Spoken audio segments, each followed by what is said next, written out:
Assalamualaikum, selamat pagi jelang siang. Rafli Harun seakan-akan membela Ustadz Abdul Somad dan Felix Xiao. Ada di suatu video dia soal penceramah radikal.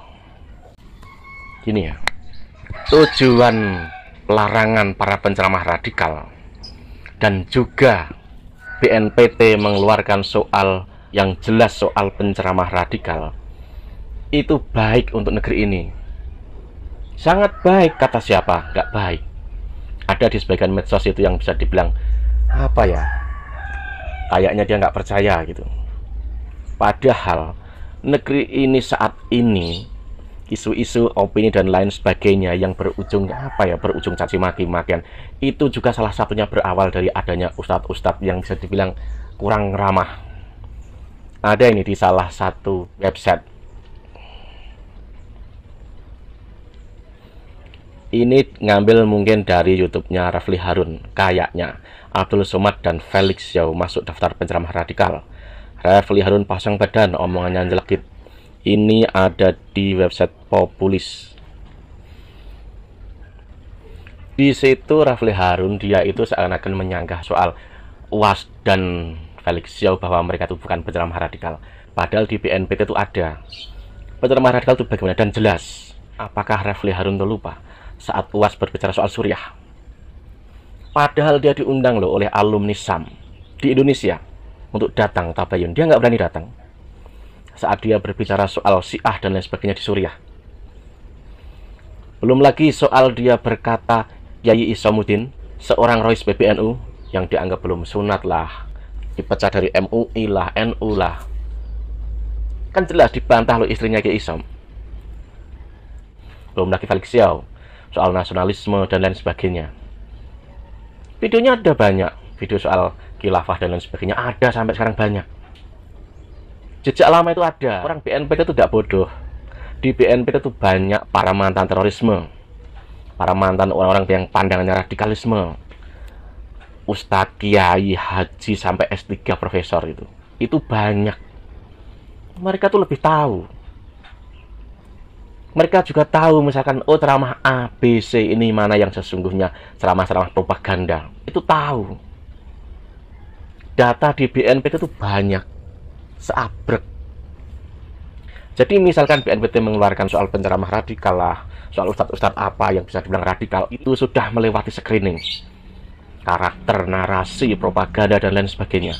Itu sudah dicek. Gak mungkin asal-asalan. Lalu bilangnya ustadz yang mengkritisi, lalu juga ada ustadz yang tidak mengkritisi, yang mengkritisi dimasukkan ke penceramah radikal. Tidak begitu. Mengkritisi itu ada solusi. Coba Anda pikir, ustadz-ustadz yang kamu bela itu, dia itu punya solusi nggak? Punya solusi? Mengkritisi itu harus dengan solusi, apalagi misalkan dianggap orang seorang ustadz, atau setiap dia berkata, dia menulis diperhatikan orang banyak. Jangan asal. Di pemerintahnya Jokowi itu ulama itu udah banyak, penasihat itu banyak, yang mengkritisi banyak, tapi mereka mengkritisinya itu pakai adab, dan itu setiap hari, bahkan di forum-forum di WA atau di forum-forum Zoom dan lain sebagainya itu ada. Jangan salah loh, jangan kamu kira nggak ada itu. Kalau yang selama ini yang dilakukan dua orang itu, kamu anggap mengkritisi, apa yang dikritisi?